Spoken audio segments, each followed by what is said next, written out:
حمزہ استفہامیہ اور حل استفہامیہ کے درمیان فرق۔ اللغہ العربیہ السہلہ، آسان عربی زبان۔ الدرس السابع عشر، لیسن 17، حمزہ استفہامیہ اور حل استفہامیہ کے درمیان فرق، حصہ 2۔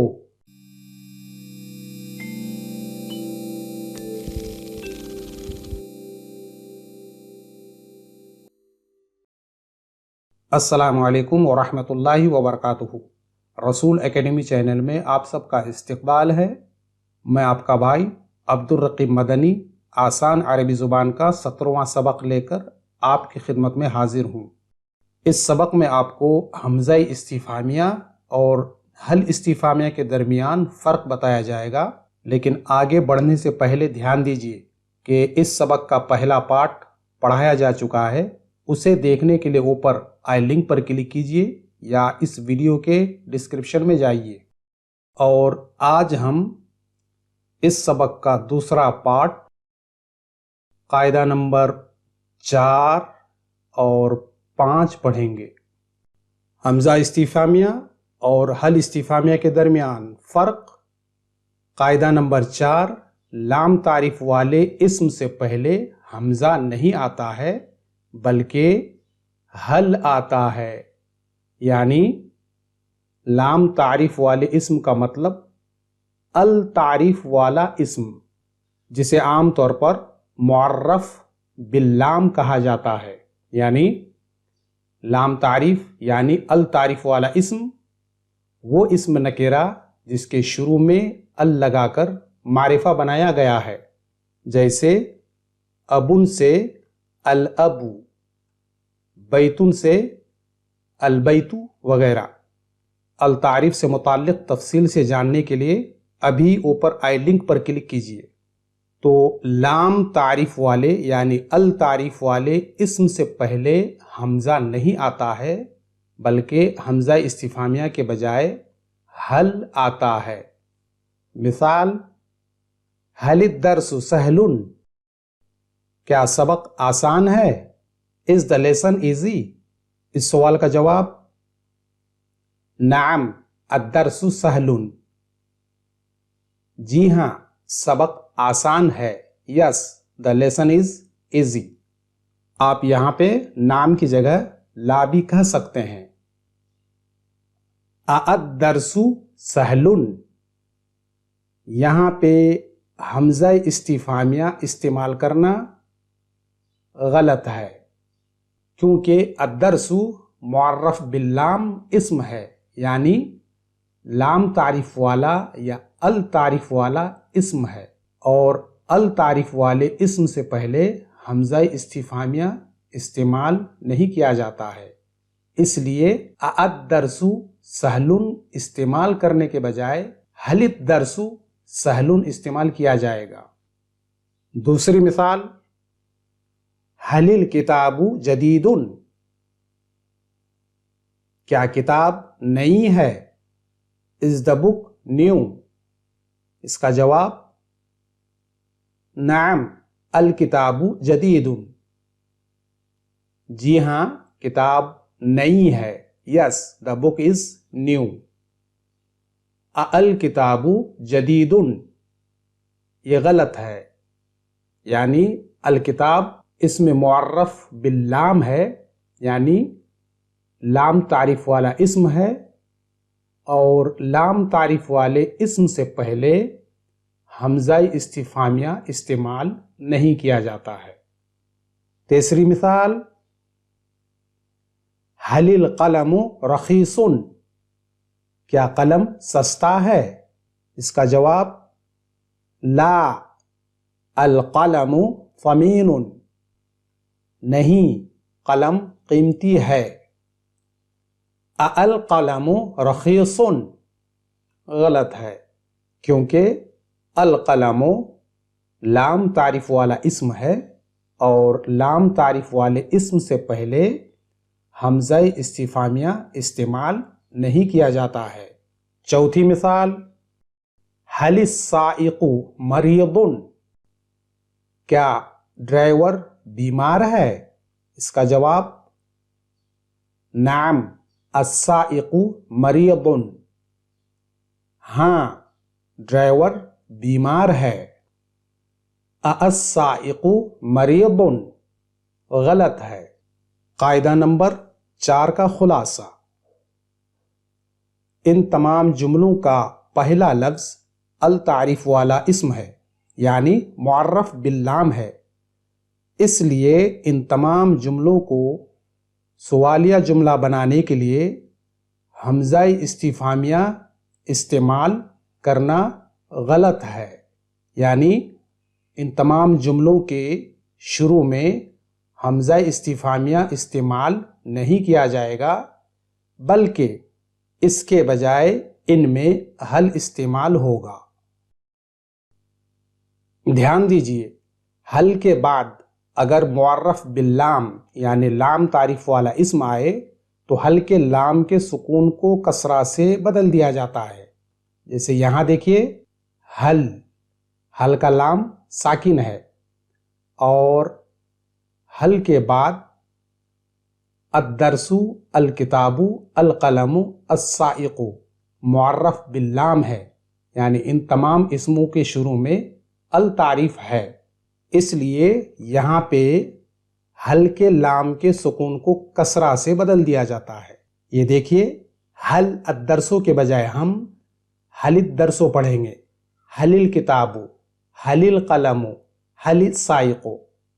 دھیان دیجئے، قرآن کریم میں 3 الفاظ ایسے ہیں جن میں التعریف ہے، پھر بھی ان میں حمزہ استفہامیہ استعمال ہوا ہے، جبکہ قاعدے کے مطابق وہاں حل استعمال ہونا چاہیے۔ وہ تینوں الفاظ یہ ہیں، پہلا لفظ الذکرین حرم ام الانثیین، دوسرا لفظ اللہ اذن لکم ام علی اللہ تفترون، تیسرا لفظ الآن وقد عصیت قبل۔ ایسا کیوں ہے؟ اس کا جواب اس سبق کے آخر میں جانیں گے۔ حمزہ استفہامیہ اور حل استفہامیہ کے درمیان فرق۔ قاعدہ نمبر 5، 2 چیزوں میں تعین کے لیے حمزہ استعمال ہوگا، حل استعمال نہیں ہوگا۔ یعنی اگر 2 چیزوں میں سے کسی ایک کو متعین کرنے کے بارے میں سوال ہو تو حمزہ استفہامیہ استعمال ہوگا، نہ کہ حل۔ مثال، خالد شجاع ام بلال، کیا خالد بہادر ہے یا بلال؟ اس کا جواب خالد شجاع، خالد بہادر ہے۔ اس جملہ میں حل استعمال کرنا، یعنی اس طرح کہنا حل خالد شجاع ام بلال، غلط ہے، کیونکہ یہاں پہ خالد اور بلال میں سے کون بہادر ہے اس کے بارے میں سوال ہوا ہے، اور اس کے جواب میں آپ کو دونوں میں سے کسی ایک کو متعین کرنا ہے، یعنی آپ کو یہ جواب دینا ہے یا تو خالد بہادر ہے یا بلال۔ اس لیے اس طرح کے سوال بنانے کے لیے حمزہ استفہامیہ استعمال ہوگا اور حل استعمال نہیں ہوگا۔ اس کے علاوہ اس جملے میں لفظ ام پر دھیان دیجئے۔ لفظ ام اس جملے میں 2 چیزوں میں سے کسی ایک کی تعین کے لیے استعمال ہوا ہے۔ اب اس سوال کے جواب پر دھیان دیجئے۔ ہم نے پڑھا ہے کہ جس جملہ میں حمزہ استفہامیہ اور حل استعمال ہوگا اس کا جواب نام یا لا سے دیا جائے گا۔ اب اس سوال پر غور کیجئے، اخالد شجاع ام بلال، کیا اس سوال کا جواب آپ نام یا لا سے دے سکتے ہیں؟ نہیں، اس طرح کے سوالیہ جملوں کا جواب نام یا لا سے نہیں دیا جا سکتا ہے، کیونکہ یہاں دونوں میں سے کسی ایک کے بارے میں بتانا ہوگا کہ خالد بہادر ہے یا بلال بہادر ہے، یہ آپ کو صراحت کے ساتھ بتانا ہوگا۔ آپ صرف نام یا لا کہہ کر کے جواب نہیں دے سکتے ہیں۔ تو خلاصہ یہ ہوا کہ اخالد شجاع ام بلال یہ جملہ صحیح ہے، یعنی یہاں پہ حمزہ استفہامیہ استعمال ہوگا اور حل خالد شجاع ام بلال استعمال نہیں ہوگا۔ دوسری مثال، اانت ہندی ام باکستانی، اانت ہندی ام باکستانی، کیا آپ ہندوستانی ہو یا پاکستانی؟ اس کا جواب انا ہندی، میں ہندوستانی ہوں۔ یا آپ اگر پاکستانی ہیں تو آپ کہہ سکتے ہیں انا باکستانی، میں پاکستانی ہوں۔ یہاں پہ حل انت ہندی ام باکستانی استعمال کرنا غلط ہے، کیونکہ اس جملے میں دو چیزوں میں سے کسی ایک کو متعین کرنے کے بارے میں سوال ہوا ہے۔ اور دلچسپ بات یہ ہے کہ آج کی عربی گفتگو میں آپ دیکھیں گے کہ عام طور پر پڑھا لکھا اور غیر پڑھا لکھا سبھی اس طرح کے جملوں میں انت ہندی ام پاکستانی کہنے کے بجائے عام طور پر حل انت ہندی ام پاکستانی استعمال کرتے ہیں۔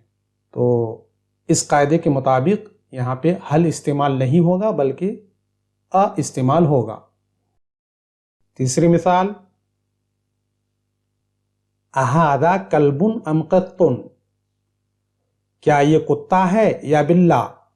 اس کا جواب ھذا کلب، یہ کتا ہے۔ تو اس جملہ میں یہ پوچھا جا رہا ہے کہ کیا یہ کتا ہے یا بلا، تو اس لیے یہاں پہ حمزہ استفہامیہ استعمال ہوگا اور حل ھذا کلب ام قط استعمال کرنا غلط ہوگا، یعنی اس جملہ میں آپ حل استعمال نہیں کریں گے۔ چوتھی مثال، اتفاحا اکلت ام عنبا، کیا تو نے سیب کھایا یا انگور؟ اس کا جواب اکلت تفاحا، میں نے سیب کھایا۔ یہاں پہ حمزہ استفہامیہ استعمال ہوگا اور اس میں آپ حمزہ کے بجائے حل استعمال نہیں کریں گے، یعنی حل تفاحا اکلت ام عنبا استعمال نہیں کریں گے۔ تو خلاصہ یہ ہوا کہ ہر وہ جملہ جس میں دو یا دو سے زیادہ چیزوں میں سے کسی ایک کی تعین کے بارے میں سوال ہو تو وہاں حمزہ استفہامیہ استعمال ہوگا، نہ کہ حل۔ اور اس طرح کے جملوں کو پہچاننے کا دو ٹرک ہے۔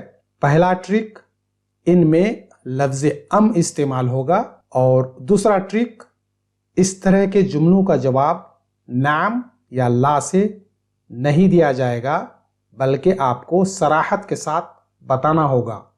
جیسے یہاں پہ ہے اتفاحا اکلت ام عنبا، کیا تو نے سیب کھایا یا انگور؟ تو اس کے جواب میں آپ نعم یا لا نہیں کہہ سکتے ہیں، بلکہ اس کی جگہ آپ کو کہنا ہوگا کہ اکلت تفاحا یا اکلت عنبا۔ اب ہم اس قاعدے کی مثال قرآن کریم کی روشنی میں دیکھتے ہیں۔ اَأَنْتُمْ أَعْلَمُ أَمِ اللَّهُ، سورہ بقرہ آیت نمبر 140۔ کیا تم لوگ زیادہ جانتے ہو یا اللہ؟ دوسری آیت، اَأَرْبَابٌ مُتَفَرِّقُونَ خَيْرٌ أَمِ اللَّهُ الْوَاحِدُ الْقَهَّارُ، سورہ یوسف آیت 39۔ کیا بہت سے الگ الگ پروردگار بہتر ہیں یا ایک اللہ زبردست طاقتور؟ تیسری آیت، اَأَنْتُمْ أَشَدُّ خَلْقًا أَمِ السَّمَاءُ بَنَاهَا، سورہ نازعات آیت 27۔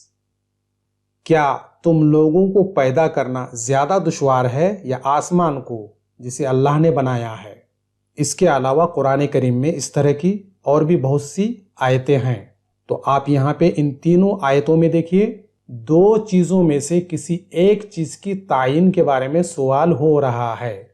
انتم اعلم ام اللہ، کیا تم لوگ زیادہ جانتے ہو یا اللہ؟ اور اسی لیے یہاں پہ قرآن کریم نے حل استعمال نہیں کیا ہے، لہذا اس طرح کے جملوں میں حل استعمال کرنا غلط ہے۔ اسی طرح اس آیت پہ دھیان دیجئے، الذکرین حرم ام الانثیین، سورہ انعام آیت 143۔ کیا اس نے یعنی کیا اللہ نے دونوں نروں کو حرام کیا ہے یا دونوں مادہ کو؟ تو اس آیت میں الذکرین کی اصل